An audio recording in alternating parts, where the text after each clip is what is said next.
Salut Maker et graphiste en herbe, on va voir aujourd'hui la deuxième partie de notre tutoriel sur le bras articulé. Donc là on va créer la partie, on va dire, pour fixer contre un mur notre bras. Alors pour ça en fait on va diviser un bloc. Alors pour mieux comprendre, première chose, on peut déjà faire une chose, c'est tout simplement rendre un peu opaque un corps de travail, voilà, donc le body qui est là. C'est un petit peu plus clair pour les jointures quand on déplace, donc je vous invite à le faire, il suffit de cliquer et c'est parti. Première chose, on l'a vu dans un tuto précédent, donc le offset plane va nous permettre de trancher. Pour ça, je vais aller choisir un offset plane, voilà. Il me demande sur quel plan le mettre. Ben, je vais lui dire celui-ci. Hop. Et ensuite, la distance, bah, moi je vais simplement le bouger par là. Donc là, je vais me mettre en vue de côté, zou, je vais le bouger ici, ça me semble bien. Donc je vais le mettre à moins 75, voilà. Super. Alors, on a le offset plane, maintenant on peut aller choisir l'outil split body.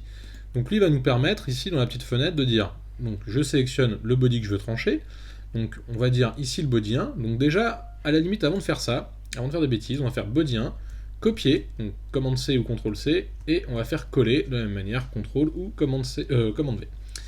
Donc ici j'ai body 3, et on va voir qu'il y a une petite subtilité. Je clique sur OK. Alors, ici donc j'ai désactivé body 1, puisque la pièce est au même endroit, j'ai pas besoin d'avoir deux pièces. Et comme ça évite de faire des erreurs. Donc je reprends ici donc Split Body, la pièce est sélectionnée, je sélectionne Splitting Tools, hop, et je tranche. Alors, ici, qu'est-ce qui se passe? Je vais le faire ici, on a Body 4 qui est la deuxième partie, Body 3 qui est la première partie. Mais, si je prends Body 3, que je le déplace, donc là je vais faire raccourci M, et que je vais le mettre tout simplement tout au bout ici, donc moi j'avais pris voilà, des coordonnées exactes, normalement ça devrait être bon, 42. Voilà, j'ai positionné, vous voyez, ici ma pièce. Alors, je clique sur OK. Néanmoins, il me reste toujours cette partie qui est ici. Alors, je peux la désactiver visuellement, mais elle existe toujours. Si je fais Delete, qu'est-ce qui se passe? Il me dit, attention, c'est référencé avec cette pièce-là, dans l'historique en bas, si vous l'enlevez, ça bousille tout. Donc on revient à Body 3, puisque l'outil a été en gros annulé. Alors, ce qu'on va faire, c'est que Body 4, soit vous le désactivez, mais il existe toujours, soit on fait tout simplement Remove. Hop là, il a disparu. Alors, ensuite, donc, vous pouvez aussi désactiver si, par exemple, le plan de construction vous embête, le plan qui est ici, puisque pour l'instant, on n'a plus besoin. Ne le supprimez pas, on ne sait jamais, ça peut resservir. Et je peux réactiver Body 1. Voilà. Donc on voit bien que, en jouant comme ça sur une copie d'objet, et ensuite en faisant un Remove sur l'objet découpé, ça nous permet d'avoir la pièce toute seule au bout. Voilà.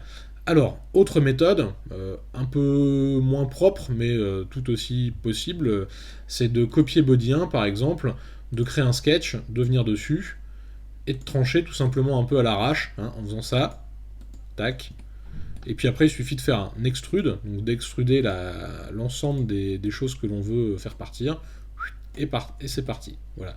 Bon, maintenant je trouve que c'est pas génial, puisqu'en plus ça peut avoir un impact sur des pièces de côté ou autre, donc je vous conseille quand même la méthode du offset plane, c'est plus propre, et ça permet, je dirais, d'avoir une gestion des pièces qui est plus logique. Voilà. Je reviens en arrière, et voilà. Donc ici on voit bien, dernière étape, remove. Donc là ça me permet d'avoir ma pièce ici. Alors, maintenant ce qu'on va faire, c'est qu'on veut créer un pied, mais on veut que ce pied soit en fait exploitable et vissable sur un mur. Pour ça, il faut créer une rotule. Alors moi, je l'ai fixé par le haut, c'est-à-dire qu'il est sous une étagère et c'est suspendu. Donc j'avais besoin de créer une pièce avec un emboîtement à l'intérieur pour pouvoir faire une rotule, le faire tourner en fait. Alors pour ça, ce que j'ai fait, c'est que j'ai créé un plan, ici sur cette partie-là. Voilà. Je suis venu créer un cercle. Alors ici, je me suis mis au centre. J'ai dû créer, je pense, quelque chose comme 20 cm. Alors là, c'est vrai que j'ai un petit morceau. Alors là, je vais donc faire la partie intérieure, donc je vais lui enlever 1 mm. Je vais taper 19, vous allez comprendre pourquoi. Et ces 19, je vais les extruder sur un plan, mais avec l'outil Loft. C'est-à-dire que ici, je vais créer un offset plane à nouveau. Donc là, je vais faire Finish Sketch. Créer un offset plane, c'est bien, ça va nous les faire travailler. Donc je choisis ce plan de référence là. Je viens le déplacer ici, et je viens le mettre quelques centimètres plus loin. Voilà, hop, ça devrait suffire. Ok. Alors, maintenant, je vais créer un nouveau sketch, mais cette fois, sur ce plan-là. Alors, ici, j'ai mon cercle de référence, je me remets ici, et là, je vais créer un cercle un petit peu plus grand. Là, je vais pas taper 25 mm, je vais taper 24. Je vais encore enlever 1 mm. Vous allez comprendre après pourquoi. Puisque ce millimètre de tolérance va être sur ma contre-pièce, qui va permettre de faire l'axe de rotation. Alors ici, j'ai donc deux plans, et je veux rejoindre ce cercle avec celui-ci. Et bien pour ça, je vais aller tout simplement dans Solide, et je vais choisir ici l'option Loft. Donc je vais choisir en premier le cercle là, donc ici pas de souci, tout est ok, puis je sélectionne le deuxième. Voilà, donc là j'ai sélectionné le deuxième cercle. Alors maintenant, ce que je vais faire, c'est que je choisis l'option Joindre, donc pour que cette pièce-là soit entière. Joindre. Hop, normalement c'est créé, voilà. Donc là on voit bien que Body 3, vous voyez, c'est cette pièce-là. Voilà. Alors, maintenant, on va créer une nouvelle pièce. Alors cette nouvelle pièce, je vais la démarrer à partir de là, pour qu'elle soit à la rase de cette partie-là. Je crée un nouveau sketch à partir d'ici. Mais attention, on ne sera pas lié à cet objet. Ici, je vais créer un plan, voilà, comme ceci. Ouais, je vais faire ça. Alors on va... ouais, je vais faire ça comme ça. Je vais le mettre, voilà, jusqu'ici. Donc là, vous voyez, j'ai 50 mm, 5 cm. Ce que je vais faire, c'est que je vais l'extruder maintenant, juste un petit peu avant cette pièce-là. Alors c'est vraiment pour le principe, vous allez comprendre. Donc là, je sélectionne bien les deux parties. Ou même à la limite, je peux en sélectionner qu'une, c'est pas forcément dérangeant. Si je vais prendre les deux pour le principe, ça sera plus simple. Et je le recule en allant le mettre sur cette surface-là. Ici, je choisis New Body. Et surtout, vous voyez ici, j'ai 25 cm.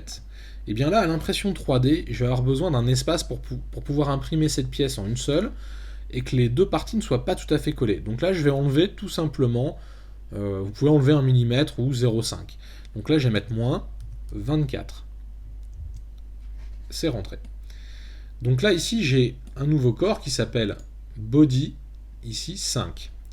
Je sais que, alors je vais le mettre en transparent, pour le principe, Opacity Control, voilà. Ici, je sais que j'ai un corps et un autre. Alors, moi ce que je veux, c'est créer une contreforme à l'intérieur, et avoir en fait un évidement dans Body 5, de façon à ce que cette pièce-ci puisse tourner. Je désactive Body 3, je sais ici que j'avais mis 24, et de l'autre côté, j'avais mis à l'axe, j'avais dû mettre 20, je pense. Bon, alors ce que je vais faire, c'est que je vais travailler sur cette pièce-là.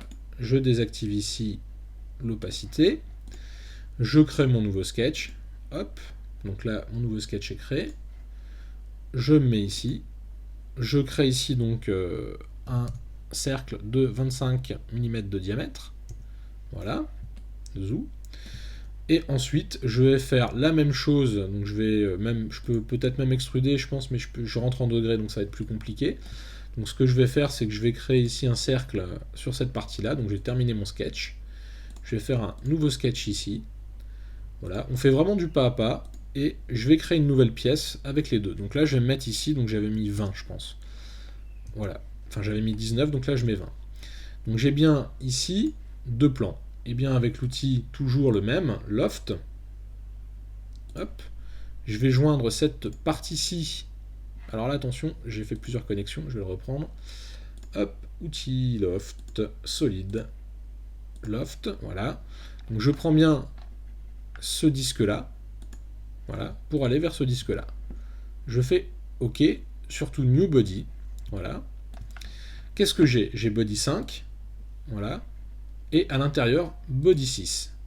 Et bien moi, je vais simplement soustraire ici, vous voyez, Split, enfin, je vais faire plutôt Combine, pardon, excusez-moi.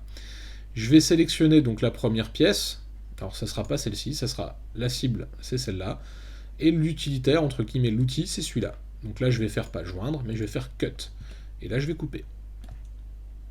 Hop, c'est parti. Ici, j'ai bien maintenant Body 3, vous voyez, et à l'intérieur, j'ai une pièce. Alors, tout ça, je veux l'imprimer en une seule et même pièce, maintenant. Alors, pour voir à l'intérieur, n'oubliez pas, vous pouvez faire toujours Inspect, section Analyse, voilà, vous sélectionnez une des faces ici, et vous pouvez reculer. On voit bien, vous voyez, que les deux pièces ici ne se touchent pas, il n'y a pas de souci. Voilà. Alors là, j'ai vraiment fait un décomposé très très simple, hein. On n'est pas obligé de passer par... On aurait pu faire des profils, par exemple, hein, pour faire la même chose, mais bon, là j'ai fait vraiment un pas à pas pour les débutants.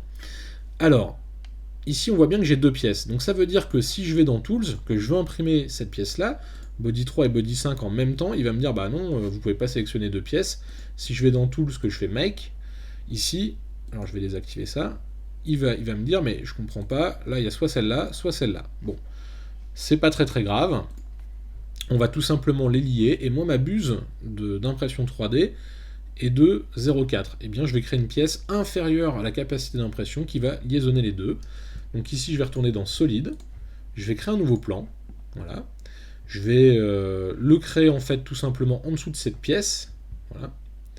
Je vais la désactiver et créer ici, vous voyez, donc là je vais créer un cercle, tout bêtement. Je vais le mettre là, voilà, je vais le mettre en, donc ici, 0.2, voilà, inférieur à la capacité d'impression de mon imprimante. Vous voyez, c'est tout petit. Et ce que je vais faire, c'est que je vais faire un extrude. Donc je vais sélectionner ça, je vais faire extrude. Alors, je vais dézoomer, voilà. Zoom. Hop, je vais activer Body 3. Et moi, je vais aller cliquer en fait sur la face qui est ici. Tac. Et là, je vais choisir joindre. Maintenant, si on regarde dans le détail, si je zoome, vous voyez ici, j'ai une toute petite pièce d'accroche qui ne passera pas à l'impression. Puisque ça, le fil va se déposer. Et en fait, alors je vais me mettre en vue de droite. Voilà. Ce qui va se passer, c'est que le fil va se déposer. Ici, il va laisser un jour. Et la pièce qui est entre les deux, en fait, il ne sera pas l'imprimer. Donc ça va passer à l'as. Mais maintenant, si je vais dans Tools, Make, je vais pouvoir ici imprimer ma pièce, c'est-à-dire pouvoir sélectionner l'ensemble, voyez, et en faire un STL utilisable. C'est une petite astuce qui est plutôt pratique. Parfois dans Blender, vous pouvez aussi faire la même chose sur un STL sans les liaisonner, en sélectionnant les deux et en les envoyant directement en STL. Voilà. C'est une petite astuce, hein, je les assemble et je les renvoie ensemble. Mais on peut le faire directement comme ça dans Fusion. Voilà. Donc là, du coup, j'ai une pièce qui va permettre en fait d'être mise par exemple sur le haut. Alors bien sûr, ici, vous allez me dire, mais comment je la visse? Et bien pour ça, il vous suffit ici, par exemple, de recréer dans Solid, par exemple, un disque supplémentaire. Voilà, et vous allez prévoir vos unités de vissage. Voilà, hop. Donc là, enfin les parties plutôt à visser. Donc là, vous voyez, on peut recréer un peu de matière, comme ceci, voilà, 4 mm. OK. Et après, vous allez pouvoir choisir, par exemple, là, je vais choisir un nouveau plan ici. Je vais choisir un cercle. Alors, je vais le mettre, regardez, tout bêtement ici à l'axe. Alors, sur des petites vis, je vais choisir 2,5. Hop. Voilà, ça va être le percement. Pensez qu'il faudra quand même passer votre tournevis. Ce que vous pouvez faire, c'est ensuite faire un circular pattern. Je vais y arriver. Donc là, il vous suffit de sélectionner un point de centre, donc sélectionner l'objet du délit.